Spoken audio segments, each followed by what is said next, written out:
She smiled at me every day. But this smile hid the worst lie. You will be shocked to learn the truth at the end of this story.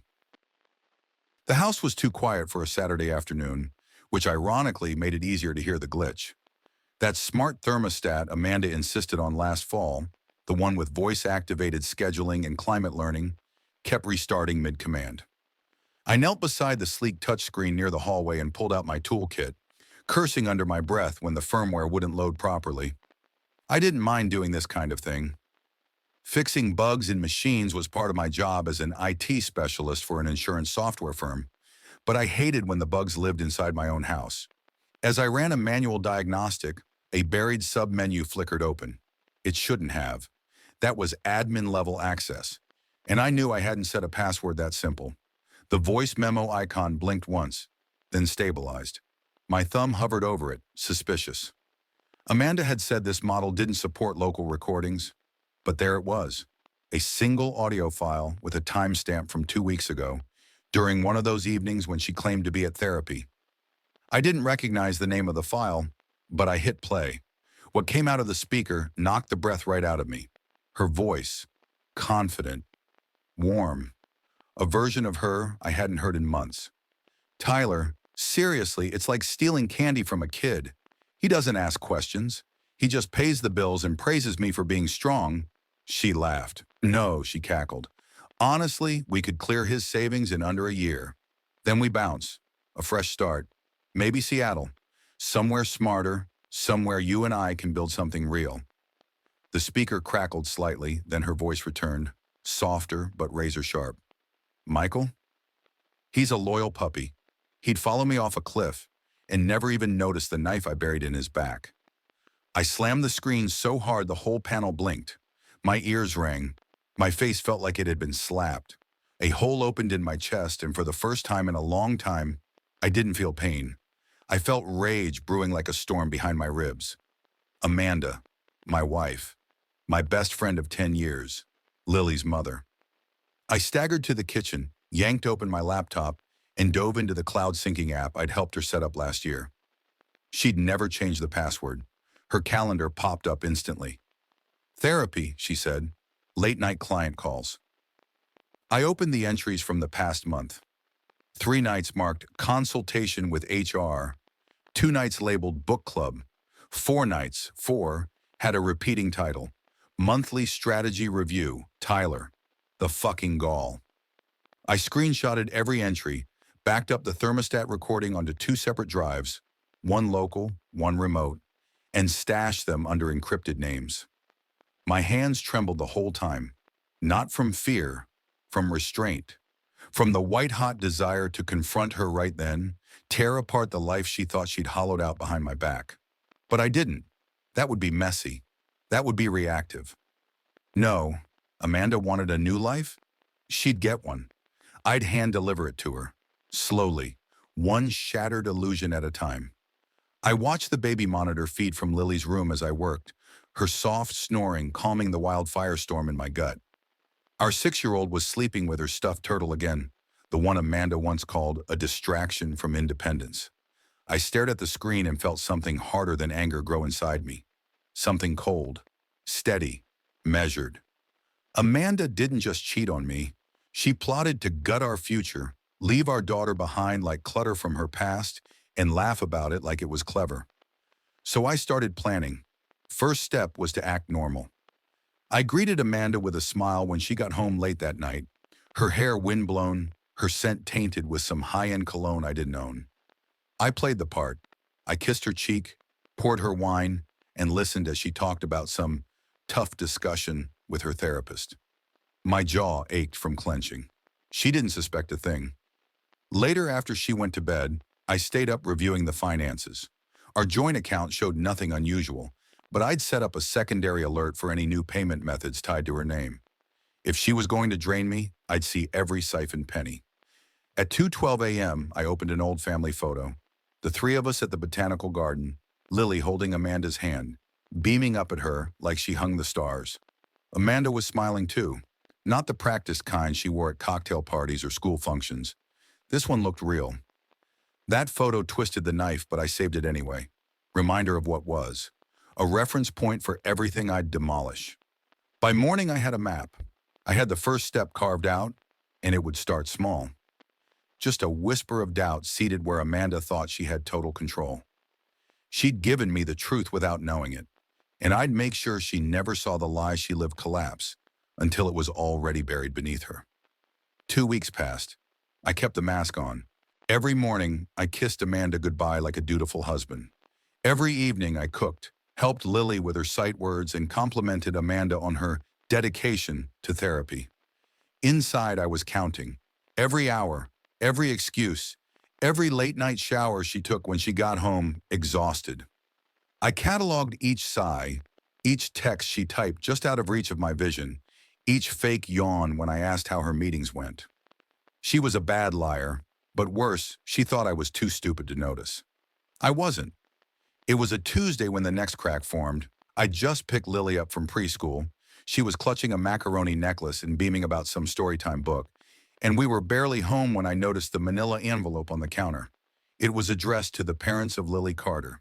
Inside was a payment reminder. 2 months behind. The preschool was threatening to place her enrollment under review unless tuition was brought current. I nearly dropped the paper. Amanda handled that tuition. She'd insisted on it, said it was her way of contributing equally. I'd agreed, proud of the partnership, but now it was clear Amanda wasn't paying a damn thing. I dug into our bank history again, this time filtering for school-related vendors. Nothing. Not in 2 months, but I did find 3 new PayPal transactions. Small ones, $250 here, $400 there, tagged with ambiguous labels like vendor deposit and travel stipend, all routed to a backup PayPal account I hadn't seen before. It was registered under her maiden name, and guess who one of the contacts linked to that account was? Tyler. My throat tightened so hard I had to sit down. She was funneling our daughter's tuition money to a side account with the man she was sleeping with. Our daughter. Amanda had lied to my face, pretended to be the attentive mom, kissed Lily goodnight, and then drained her future for some smug bastard from her office. There was no excuse for that. No therapy could cover that kind of rot. I crafted a new identity on Gmail, a spoofed address from a made-up preschool billing assistant. Sent Amanda a short, polite note about internal audit flags concerning recent tuition records and inconsistent payments. I knew exactly how her mind would spin the moment she read it. Panic, then damage control, then finger-pointing. All I had to do was wait. 3 hours later, I cloned her phone messages through a mirrored app I installed months ago, originally just for parental control. Now it was something else entirely. I watched in real time as Amanda fired off a string of furious texts to Tyler. WTF, the school's auditing us. Did you transfer the February payment like I told you? This is on you. I told you I couldn't take another hit to my account. Tyler replied with a single calm line. Relax. It's probably just a form letter. She didn't relax. She lashed out again, even nastier, even more desperate. The unraveling had started. I waited another day. Then, while Amanda was at her yoga class, I forwarded the school's tuition notice, accidentally of course, to her boss's email, attaching it with a fabricated, concerned parent inquiry meant to look like a misdirect. I even added a harmless line about Amanda's erratic payment history and suggested it might affect her scheduling consistency. Her boss was one of those corporate golden boys, PR-obsessed and reputation-focused. He didn't reply, but I knew the seed had been planted. In a place like that, whispers traveled faster than truth. That evening when Amanda came home, she was tight-lipped, jumpy, pacing more than usual. I offered her wine, she declined. Her phone lit up twice with Tyler's name, which she quickly silenced. I pretended not to notice. At pickup the next day, Lily clung to me harder than usual. Mommy forgot snack day, she said, small and confused. She was on her phone and said, whatever, they'll feed you. I felt something in me splinter. Lily didn't understand what that meant, but I did.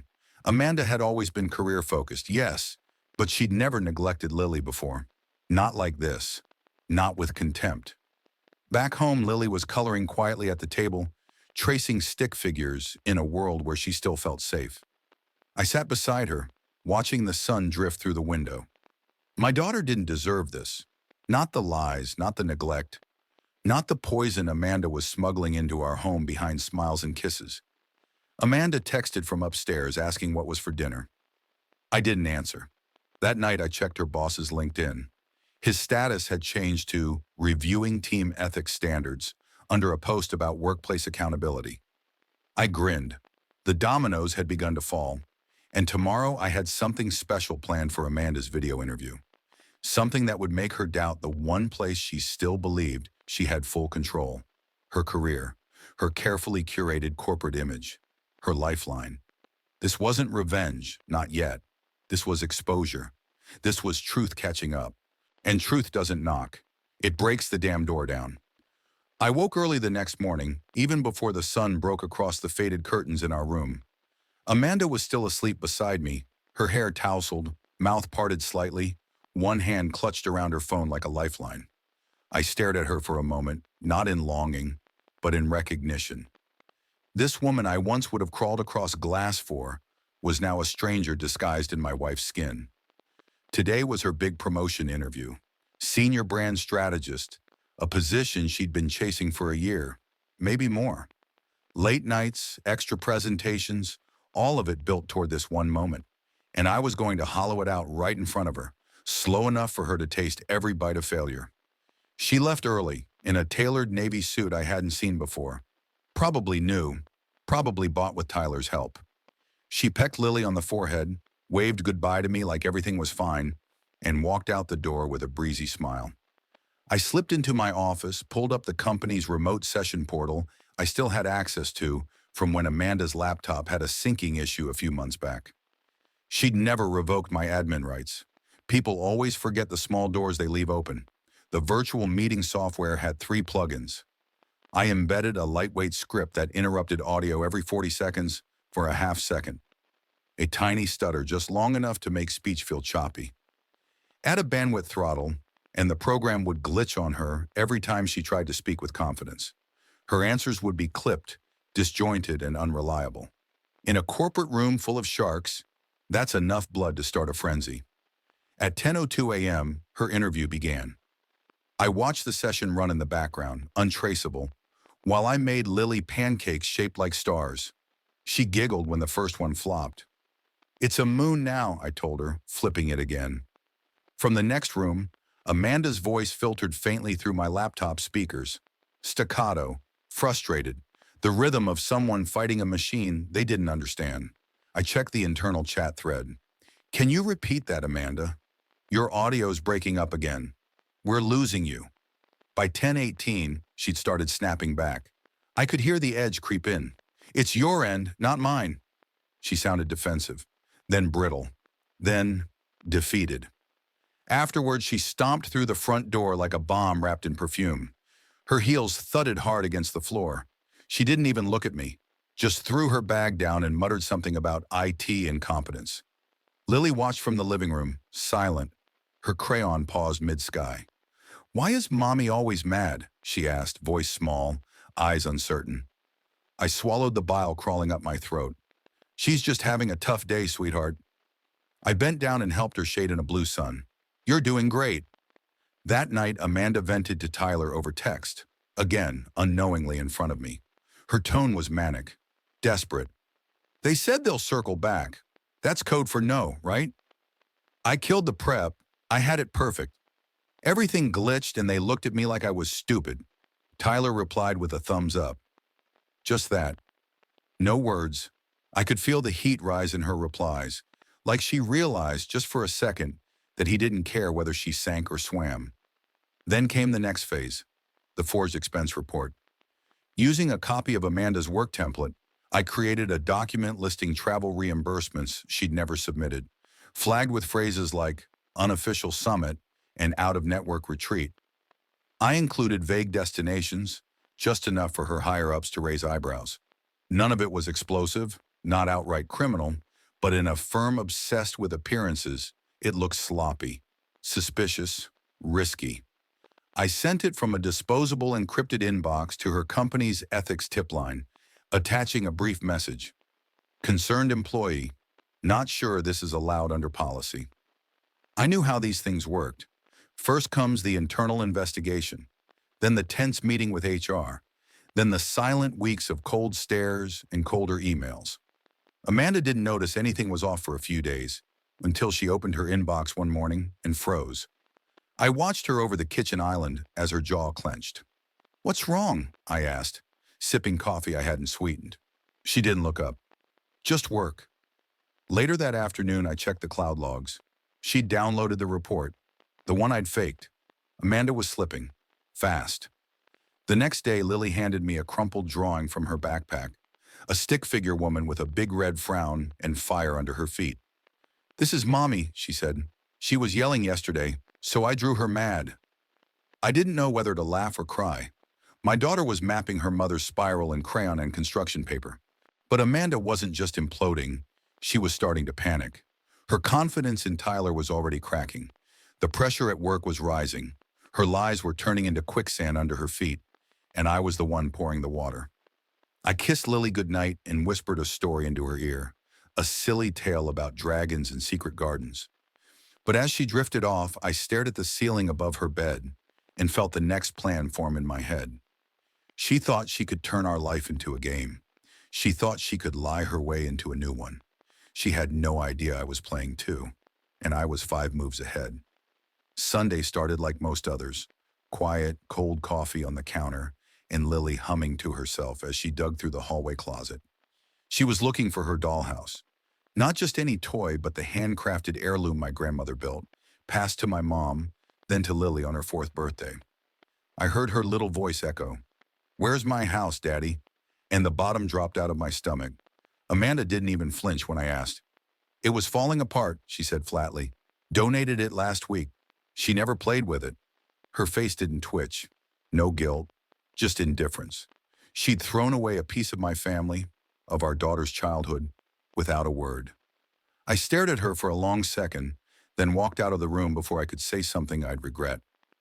I didn't sleep that night.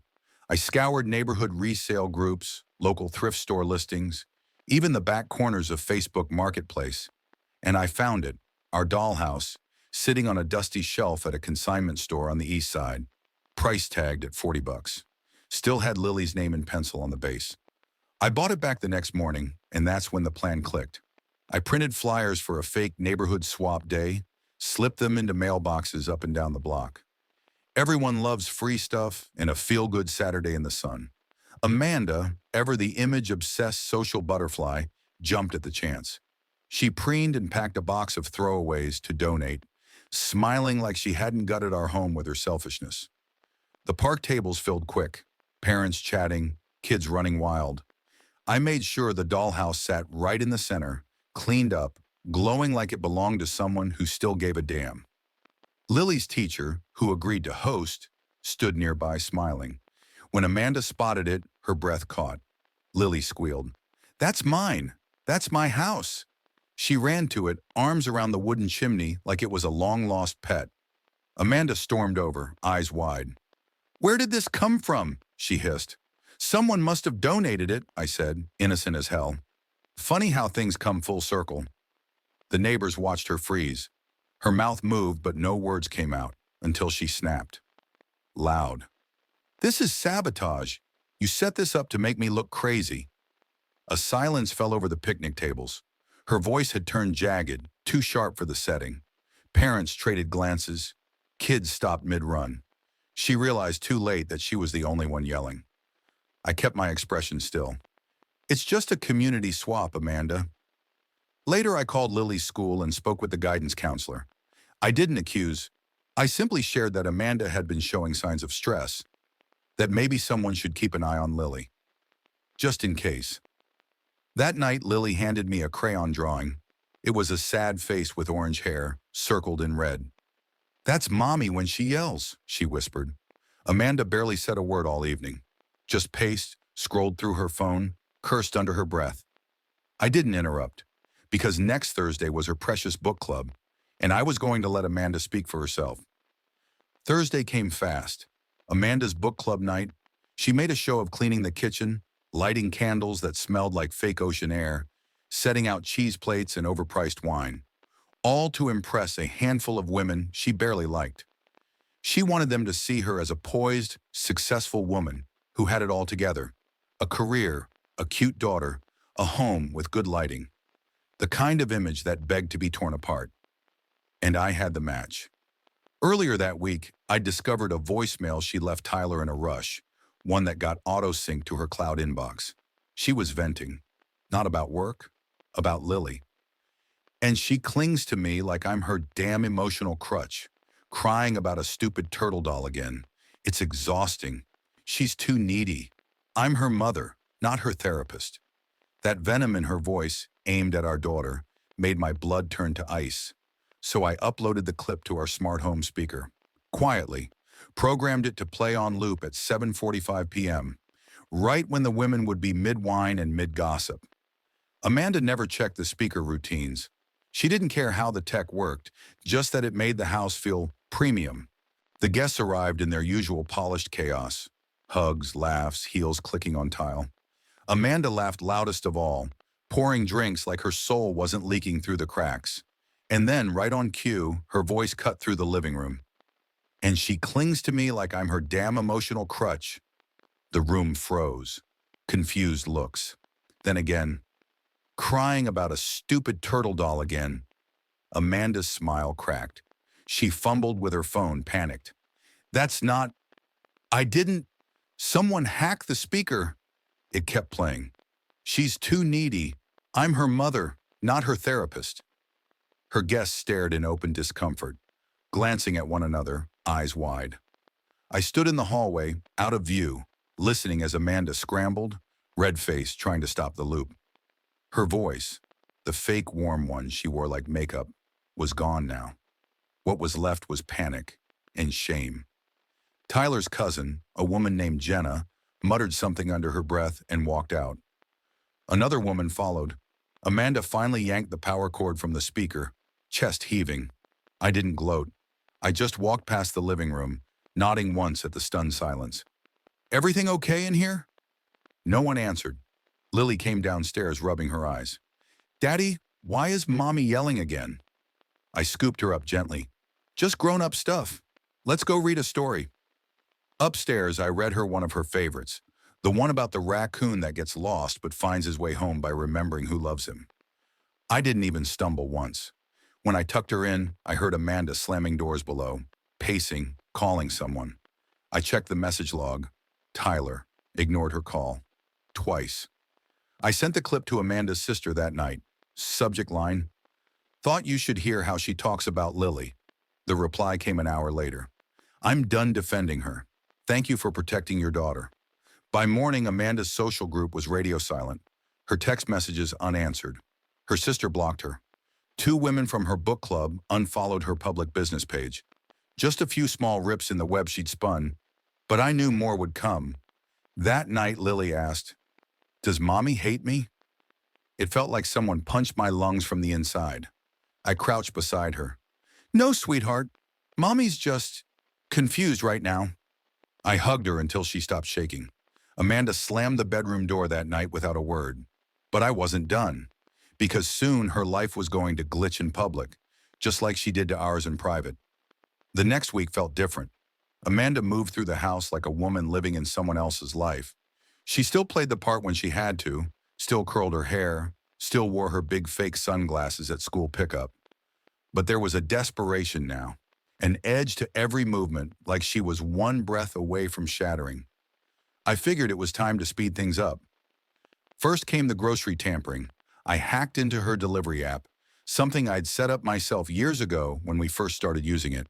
It took minutes to reroute her weekly order into madness. Bulk dog food we didn't need, crates of expired canned milk, a random 20-pound bag of rock salt. Amanda never double-checked orders. She trusted the system. That Saturday morning, we pulled into the pickup lane with Lily humming in the back seat. Amanda leaned over, tapping impatiently on her steering wheel. When the staff rolled out a dolly stacked with junk, her face drained of color. "What the hell is this?" she snapped at the teenage clerk. Your order, ma'am. It's wrong. It's all wrong. I ordered produce and why would I order this?" She was yelling now, voice bouncing off the parked cars. faces turning in the nearby lot. Lily shrank against her booster seat, clutching her turtle plush. I stayed quiet. I let Amanda lose control. A manager came out, tried to calm her down. Amanda escalated fast, accusing them of harassment, of incompetence, of trying to embarrass her. The ring camera from the pickup station caught every second. The shrill voice, the jabbing finger, the full meltdown in broad daylight. Later that day, I sent the footage anonymously to the store's corporate office, with a polite note suggesting this wasn't Amanda's first incident. Within 24 hours, she received a bland but lethal email informing her she was banned from that chain pending behavioral review. The same day I dropped the next trap, a fake debt collection letter.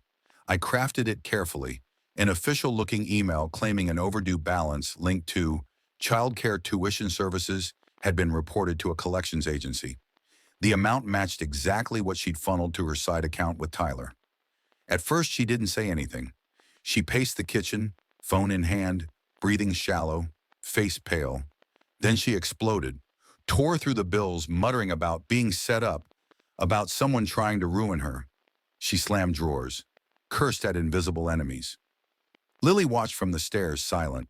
Amanda's paranoia was eating her alive. She tried calling Tyler again. I watched his name blink across her screen. No answer. When she tried a second time, it went straight to voicemail. I sat in the living room with Lily curled against my side, watching cartoons, pretending not to hear the rising panic upstairs, pretending not to hear Amanda crying behind a locked bathroom door. The next morning, Amanda's car wasn't in the driveway. She must have left early, maybe to meet Tyler, maybe to try salvaging whatever she thought she still had. I didn't care. While she was gone, I checked her social media. Gone. Every curated post, every smiling selfie with Lily cropped strategically small, deleted. Her friends' profiles had thinned too. Unfollowed, blocked. She wasn't just losing Tyler. She was losing everything. And she had no idea the worst was still coming. Because tomorrow was Lily's birthday. And Amanda was about to get a gift she would never, ever forget. The sun broke across the yard like it had something to prove. I'd hung pink streamers across the backyard fence before dawn, tied helium balloons to the swing set, and set up a folding table with Lily's favorite cake, chocolate with blue frosting, shaped like a pony. A paper crown sat waiting on her plate. 7 candles. 7 years. It was her day. Amanda stayed in bed late, probably assuming I'd handle everything. She hadn't said much in days, just wandered the house like a ghost made of silk and resentment. The woman who once ran our lives now couldn't keep her eyes steady. She didn't even look at Lily when she came downstairs in her little birthday dress, the one Amanda used to say made her look like sunshine. By noon, a few of Lily's classmates and their parents trickled in. Nothing huge, just backyard laughter, folding chairs, and bubble wands. I grilled hot dogs while Lily ran in circles, cheeks red, smile wide. She hadn't smiled like this in weeks. Amanda came out eventually, dressed too sharp for the occasion, makeup perfect, sunglasses hiding everything except the panic behind them. She tried to play the part again. "Happy birthday, sweetie," she said, but Lily turned away mid-hug and went back to her friends. Amanda watched stiff and sat alone at the edge of the yard. She kept checking her phone. Still no messages. Still no Tyler. At 2:14 p.m., the cruisers pulled up. 2 police cars, slow and deliberate, rolled onto our quiet cul-de-sac, their presence impossible to ignore. Conversation died.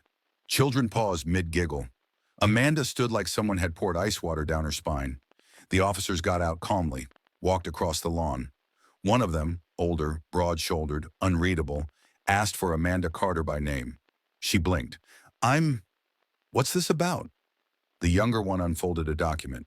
"Amanda Carter, you are under investigation for embezzlement and fraud pertaining to misappropriated educational funds and falsified financial activity. You are hereby placed under arrest." Gasp broke out. Someone dropped a juice box. Amanda stumbled backward, eyes wide, lips parted. "You're kidding! This is insane! I didn't—" Her voice cracked. She looked at me then, and I saw it, realization, like a bullet to the chest. I didn't smile. I didn't flinch. I just watched. Lily sat on the swing, her paper crown slightly crooked. She was holding her turtle plush, eyes wide as two officers handcuffed her mother 5 feet away from the frosting table. Amanda's voice went high and jagged. "You bastard! You did this to me!" The officer gently pressed her head down into the squad car. "Ma'am, that's enough." Amanda thrashed once, then gave up. Her screams echoed, cracked and broken. Every neighbor within 5 houses stood silent in their yards. A few looked at me with cautious nods. Lily looked up at me, lip trembling. "Daddy, why are the police taking Mommy?" I knelt next to her, wiping a smudge of frosting from her cheek. "Because she made some very big mistakes, baby. But you're safe. I promise." She stared at the car, then leaned into my shoulder and whispered, "I love you, Daddy." I closed my eyes just for a second. When I opened them, the squad car was gone. Amanda's life, her mask, her entire second world, gone with it. The guests slowly returned to their cake and conversations, the chaos shifting into quiet awe. No one brought up what happened. No one asked. They didn't have to. That night, after the party ended and the sun dipped low, Lily and I sat on the porch blowing bubbles. The soft pop of each one floated into the night like a little goodbye to everything we'd lost. She giggled when one landed on her nose, and for the first time in months, I felt something close to peace. Not joy, not triumph, but peace, and that was enough. That's all for now, folks. Thank you for being with me today and listened. And if you liked my story, please subscribe, hit the like button, and comment below what you think about all this, and what would you do if you were me. Also, don't forget to check my other stories in description below.